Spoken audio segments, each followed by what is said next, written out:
టీవీలో ఏ ఛానల్ చూడాలో దిక్కుముక్కు తెలియక కళ్ళం వంటగదిలో వంట చేస్తుంటే ఇటు అటు ఎవరిని చూస్తాడని నడువుది గిల్లేయటం నాకు చిరాకు.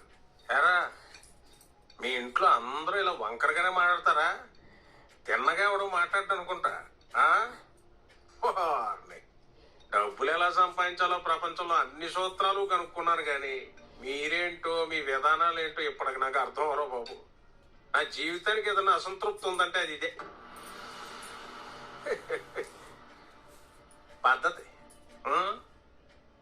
ఇలా అన్నయ్య పెళ్ళో చూసుంటారు, ఎంత గొడవ చేసాడు. గ్లాస్ నీళ్ల కోసం ఓ గొడవ. రే అది ఎవరికైనా చూపించండి రా, వదిలేయకండి రా బాబు అని అలాగా కూర్చోబెట్టి చెప్పండి రా, వదిలేస్తారేటాడాగా. ఆ రోజు ఆడ అలా ఉంటాను కారణం నువ్వేం తెలుసుంటే ఏం జరుగుంటుందో నాకే తెలియదు. జరిగేదాకా చూస్తా కూర్చుంటారు. మరి వ్యక్తిత్వాలు మార్చుకుంటారా అంటే అబ్బాయి మేము మారం ఇలాగే ఉంటామంటే ఎవరికి